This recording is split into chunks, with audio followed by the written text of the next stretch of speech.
கேட்டான், சுகமா சித்தமான்னு கேட்டவனா தொட்டு சுகமாக்கினார். அன்னைக்கு தொட்டாரு, இங்க தொடரல, அந்த நாமமே போய் தொட்டுச்சு. எங்கேயுமே தொட்டு ஜெபம்னு அவசியம் கிடையாதுங்க, அந்த நாமம் மட்டும்தான் பவர்.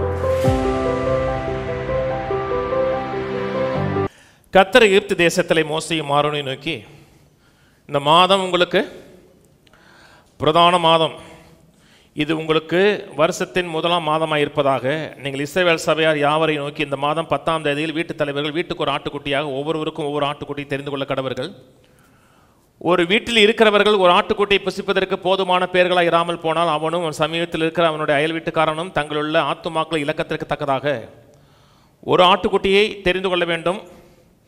அவனவன் புசிப்புக்கு தக்கதாக இலக்கம் பார்த்து ஆட்டுக்குட்டியை தெரிந்து கொள்ள வேண்டும். ஒரு வீட்டுக்கு ஒரு ஆட்டுக்குட்டி தான், ஆட்டுக்குட்டி தான் பெருசு, மக்கள் பெருசுன்னு சொல்லலை. ஆட்டுக்குட்டி அதிகமாக இருந்துச்சுன்னா இன்னொரு ஆளை கூட்டிக்கலாம், நீங்கள் அதிகமாக இருந்துச்சிங்கன்னா இன்னொரு ஆட்டுக்குட்டி வெட்டிக்கலாம்னு சொல்லலை. என்ன ரட்சிப்பு ஒரு ஆளை தான். அந்த ஆட்டுக்குட்டி பழுதற்றதும் ஆனதும் ஒரு வயதுள்ளதுமாக இருக்க வேண்டும். செம்மறி ஆடுகளிலாவது வெள்ளாடுகளிலாவது அதை தெரிந்து கொள்ளலாம். அதை இந்த மாதம் 14ஆம் தேதி வரைக்கும் வைத்திருந்து இஸ்ரவேல் சபையின் ஒவ்வொரு கூட்டத்தாரும் சாயங்காலத்தில் அதை அடித்து அதன் ரத்தத்தில் கொஞ்சம் எடுத்து தாங்கள் அதை புசிக்கும் வீட்டு வாசல் நிலைக்கால்கள் இரண்டிலும் நிலையின் மேற்சட்டத்திலும் தெளித்து அன்று ராத்திரியிலே அதன் மாம்சத்தை நெருப்பினால் சுட்டு புளிப்பில்லாத அப்பத்தோடும் கசப்பான கீரையோடும் அதை புசிக்க கடவர்கள். பச்சையாயும் தண்ணீரால் அவிக்கப்பட்டதாய் அல்ல, அதன் தலையையும் அதன் தொடையையும் அதற்குள்ள யாவையும் நெருப்பினால் சுட்டதாய் அதை புசிப்பீர்களாக. அதில் ஒன்றையும் விடிய காலம் மட்டும் மீதியாக வைக்காமல் விடிய காலம் மட்டும் அதில் மீதியாக இருக்கிறதை அக்கினியால் சுட்டரிப்பீர்களாக. அதை புசிக்க வேண்டிய விதமாவது, கவனிங்கதான், அதை புசிக்க வேண்டிய விதமாவது, நீங்கள் உங்கள் அறைகளில் கச்சையை கட்டிக்கொண்டும் உங்கள் கால்களில் பாதரத்தை எடுத்துக்கொண்டும் உங்கள் கையில் தடி பிடித்து கொண்டும் அது தீவிரமாய் புசிக்க கடவுள். 2 காரியம் சொல்கிறார், ஒன்று ரத்தம், இன்னொரு காரியம் மாம்சம். ரத்தத்தை எடுத்து நிலைக்கால்களை வெளியே தெளித்தோம்னா அழிக்கும் வாதை உள்ள வராது. அதாவது சங்கார தூதன் வரமாட்டான், வீட்டில் இருக்கிற முதல் பிள்ளை சாகாது, ஆணாயிலும் பெண்ணாயிலும் இருக்கிற ஃபஸ்ட்டு பிள்ளை சாகாது, மரணம் ஏற்படாது. ஆனால் ரத்தம் மட்டும் பேசலை, மாம்சமும் பேசுது. வெறும் பாவம் மன்னிப்பு மட்டும் பேசலை, மரணத்திலிருந்து விடுதலை அது மட்டும் பேசலை. கவனிக்கிறீங்க, இன்னைக்கு நாம் பாவம் மன்னிப்பு அடைந்திருக்கோம், அவர்கள் லிட்ரலாக ஒரு மரணத்திலிருந்து விடுதலை ஆனாங்க. நம்ம நித்திய ஆக்கினையிலிருந்து நித்திய தண்டனையிலிருந்து பிசாசின் பிடியிலிருந்து விடுதலை ஆயிருக்கிறோம். கவனிக்கிறீங்க, நரகத்தின் பிடியிலிருந்து டோட்டலாக விடுதலை ஆயிருக்கிறோம். அவர்களுக்கு மரணங்கிறது இயற்கையாக இருந்தது, நமக்கு வந்து ஸ்பிரிச்சுவல் டெத்திலிருந்து டோட்டலாக விடுதலை வந்துட்டோம். கவனிக்கிறீங்களா? ரத்தம் மட்டும் இல்லை, இன்னொன்று என்ன சொல்லுது, மாம்சத்தை புசிக்கணும். மாம்சத்தை புசிக்கும்போது எப்படி புசிக்கணும்னு சொல்லப்பட்டிருக்குன்னா, ஃபுல்லாக ட்ரெஸ் போட்டுக்க, ஃபுல்லாக ட்ரெஸ் போட்டு புசிக்க வேண்டிய விதமாகன்னு சொல்லி ஃபுல் ட்ரெஸ் போடணும், கையில் கச்சு தடி வச்சுருக்கணும், ட்ரெஸ் போட்டுக்கணும், செருப்பு போட்டுக்கணும், ஃபுல்லாக ஒரு இடத்துக்கு போகிறதுக்கு ரெடியாக புசிங்கிறார். கவனிங்க, பல ஆண்டுகள் அவர்கள் அடிமைகள், அந்த தேசத்தை விட்டு அவர்கள் ஒரு நாள் வெளியே போன கிடையாது.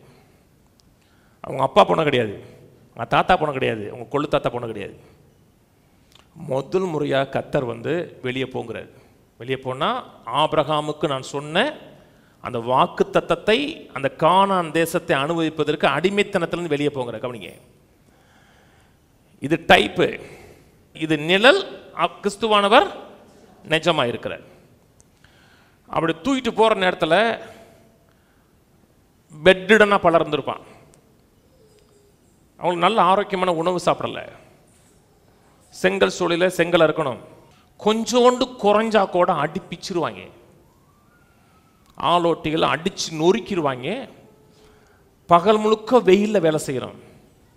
அவங்களுக்கு ஆரோக்கியமான ஒரு இடம்லாம் இருக்காது.